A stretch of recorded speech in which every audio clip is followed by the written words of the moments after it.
माझ्या बाळा, कुठं चालला आहेस? हा स्वामींचा संदेश रात्री झोपण्यापूर्वी नक्की ऐक. स्वामींची तुला शपथ आहे. जेव्हा खिसा रिकामा असतो, तेव्हा हे जग आपल्याला आपल्या अवकातीची जाणीव करून देत असतं. पण जेव्हा त्याच रिकाम्या खिशात स्वामींवरचा अथांग विश्वास असतो, तेव्हा तेच खिसे भविष्यात ब्रह्मांडाची श्रीमंती अनुभवणार, याचे ते संकेत देत असतात. जर आज तुम्ही पैशाच्या विवंचनेमुळे, बिझनेसमधील अपयशामुळे किंवा डोक्यावर झालेल्या कर्जामुळे स्वतःला जगाच्या पाठीवर सर्वात एकटं समजत असाल, जर तुमच्या हक्काच्या लोकांनीच तुमच्या गरिबीची थट्टा उडवून तुमचे फोन घेणे बंद केले असेल, तर विशेष संदेश आज तुमच्यासाठीच आहे. हा व्हिडिओ तुमच्या होम पेजवर अचानक आलेला नाही, तर तुमच्या कष्टाच्या आणि अश्रूंचा हिशोब पूर्ण करण्यासाठी स्वामींनीच हा मार्ग निवडलेला आहे आणि तुम्हाला दाखवलेला आहे. लक्षात ठेवा, माणसाची वेळ कितीही खराब असली, तरी त्याचा पाठीराखा कधीच कमकुवत नसतो. आज जे लोक तुमच्या परिस्थितीकडे पाहून तुमच्याशी अंतर ठेवून वागत आहेत, उद्या तेच लोक तुमच्याशी ओळख काढण्यासाठी रांगेत उभे राहतील.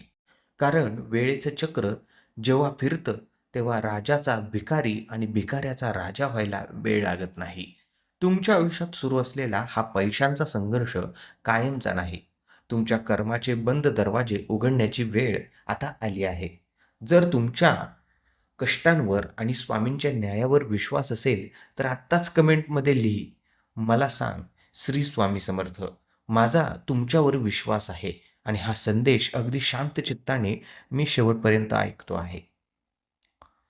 भक्तांनो, जेव्हा आपल्या आयुष्यात कठीण काळ येतो आणि खूप मेहनत करूनही पैसा मिळत नाही, तेव्हा आपण खचून जातो. पण परिस्थिती कधीही असो, स्वामींवरचा विश्वास डगमगू देऊ नका. हे समजून सांगणारी एक अप्रतिम गोष्ट आज आपण या व्हिडिओमध्ये पाहणार आहोत. एक खूप मोठा आणि श्रीमंत व्यापारी होता. त्याचा जहाजांचा मोठा व्यवसाय होता. त्याच्याकडे अफाट संपत्ती होती. पण हळू त्याच्या मनात अहंकार निर्माण झाला. त्याला वाटू लागलं, की हा सगळा पैसा मी माझ्या बुद्धीनेच कमावलेला आहे. यात देवाचे काहीच कर्तृत्व नाही. स्वामींनी त्याचा अहंकार दूर करण्यासाठी आणि त्याला कर्माचा धडा शिकवण्यासाठी एक लीला रचली. एका रात्रीत समुद्रात प्रचंड मोठे वादळ आले. त्या वादळात या व्यापाऱ्याची सर्व जहाजे बुडाली. त्याचा करोडोंचा माल समुद्रात नष्ट झाला. एका रात्रीत तो राजाचा भिकारी झाला. डोक्यावर कर्ज झाले. खाण्याची भ्रांत झाली आणि जे नातेवाईक कालपर्यंत त्याच्या पुढे मागे करायचे, त्यांनीच त्याला घराबाहेर काढले. तो व्यापारी पूर्णपणे उद्ध्वस्त झाला. तो फिरत एका जंगलात स्वामींच्या मठात पोहोचला. तिथे तो स्वामींच्या चरणावर डोके ठेवून ढसाढसा रडू लागला आणि म्हणाला, "स्वामी, ही माझी चूक मी मान्य करतो. माझ्याकडून सगळा पैसा गेला. आता मी जगू की मरू?"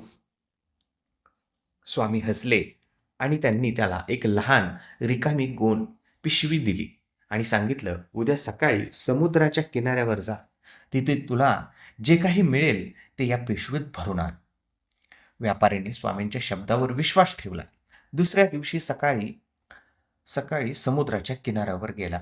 तिथे वादळामुळे समुद्राच्या पोटातून बाहेर पडलेले एक अत्यंत दुर्मिळ आणि अमूल्य असे रत्न खजिना पडलेला त्याला दिसला. त्या एका रत्नाची किंमत इतकी होती, की ती जे विकून त्याचे सगळे कर्ज फिटू शकत होते आणि तो आधीपेक्षा दुप्पट श्रीमंत होऊ शकत होता. व्यापाऱ्याने आनंदाने हे रत्न उचलले आणि तो मठात परत येऊ लागला. पण वाटेत त्याला काही दरोडेखोरांनी घेरले. त्यांनी व्यापाऱ्याला मारहाण केली आणि त्याच्या हातातील ते अमूल्य रत्न हिसकावून घेतले. व्यापारी पुन्हा रडत स्वामींकडे आला आणि म्हणाला, "स्वामी, नशिबाने मला तुमच्या कृपेने रत्न दिले, पण माझ्या दुर्दैवाने तेही हिरावून घेतले. माझ्या नशिबात फक्त गरिबीच लिहिली आहे का?" स्वामींनी त्याच्या पाठीवर हात ठेवला आणि अत्यंत शांत आवाजात सांगितले, "माझ्या लेकरा, शांत हो.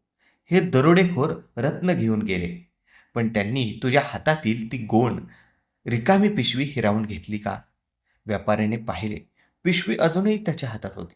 स्वामी म्हणाले, "जोपर्यंत ही पिशवी तुझ्या हातात आहे आणि तुझ्या माझ्यावर विश्वास आहे, तोपर्यंत मी अशी हजारो रत्ने तुझ्या पदरात टाकू शकतो. दरोडेखोर रत्न घेऊन गेले, कारण तुझ्या जुन्या कर्माचे देणे अजून बाकी होते. ते तिथे फिटले. आता तू कर्मातून मुक्त झाला आहेस. स्वामींच्या आशीर्वादामुळे या व्यापाऱ्याने पुन्हा नवीन हिंमत बांधली. पुन्हा शून्य ते विश्व उभे केले आणि तो अत्यंत सुखी आणि समाधानी झाला. माझ्या लेकरा, या गोष्टीचा अर्थ नीट समजून घे.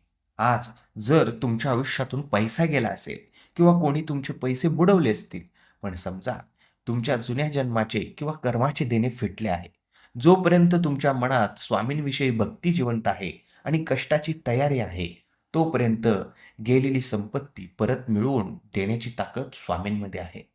घरामध्ये सकाळ संध्याकाळी नकारात्मक विचार करणे पूर्णपणे बंद करा. माझ्याकडे पैसा नाही, मी खूप अभागी आहे, असे शब्द बोलणे टाळा.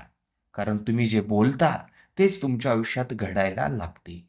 नेहमी मनात ठाम विश्वास ठेवा. माझा पाठीराखा स्वामी समर्थ माझ्यासोबत आहे आणि माझे सोन्याचे दिवस आता अगदी जवळ आले आहेत. माझ्या लेकरा, तुला आज अखंड ब्रह्मांड नायकाचे वचन देतो. तुझ्या आयुष्यातील गरिबी, आर्थिक अडचणी, कर्जाची रात्र संपत आली आहे. तू फक्त प्रामाणिकपणे तुझे कष्ट चालू ठेव. कुणाचेही वाईट करू नकोस आणि पैशाची काळजी माझ्यावर सोडून दे. जे तुझ्या नशिबात नसेल तेही नशीब फाडून तुझ्या झोळीत टाकण्याची ताकद माझ्यात आहे. फक्त तुझी भक्ती आणि तुझा विश्वास डगमगता कामा नये.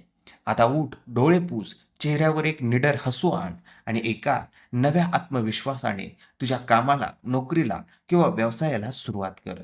तुझा हा स्वामी प्रत्येक पावलावर तुझ्यासोबत आहे, तुझ्या पाठीशी आहे. हा संदेश तुमच्यासारखा एक संघर्ष करणाऱ्या मित्राला नक्की शेअर करा. तुमच्या एका शेअरने कोणाला तरी जगण्याची नवीन उमेद मिळू शकते. आणि मराठी ऑल अपडेट या यूट्यूब चॅनलला सबस्क्राईब करा. नेहमी लक्षात ठेव, भिवू नकोस, मी तुझ्या पाठीशी आहे. ज्याच्या जीवनात आहेत स्वामी समर्थ, त्यांच्या जीवनात कसलाच नाही अनर्थ. श्री स्वामी समर्थ. माझ्या बाळा, कुठं चालला आहेस? हा स्वामींचा संदेश रात्री झोपण्यापूर्वी नक्की ऐक. स्वामींची तुला शपथ आहे. जेव्हा खिसा रिकामा असतो, तेव्हा हे जग आपल्याला आपल्या अवकातीची जाणीव करून देत असतं. पण जेव्हा त्याच रिकाम्या खिशात स्वामींवरचा अथांग विश्वास असतो, तेव्हा तेच खिसे भविष्यात ब्रह्मांडाची श्रीमंती अनुभवणार, याचे ते संकेत देत असतात. जर आज तुम्ही पैशाच्या विवंचनेमुळे, बिझनेसमधील अपयशामुळे किंवा डोक्यावर झालेल्या कर्जामुळे स्वतःला जगाच्या पाठीवर सर्वात एकटं समजत असाल, जर तुमच्या हक्काच्या लोकांनीच तुमच्या गरिबीची थट्टा उडवून तुमचे फोन घेणे बंद केले असेल, तर विशेष संदेश आज तुमच्यासाठीच आहे. हा व्हिडिओ तुमच्या होम पेजवर अचानक आलेला नाही, तर तुमच्या कष्टाच्या आणि अश्रूंचा हिशोब पूर्ण करण्यासाठी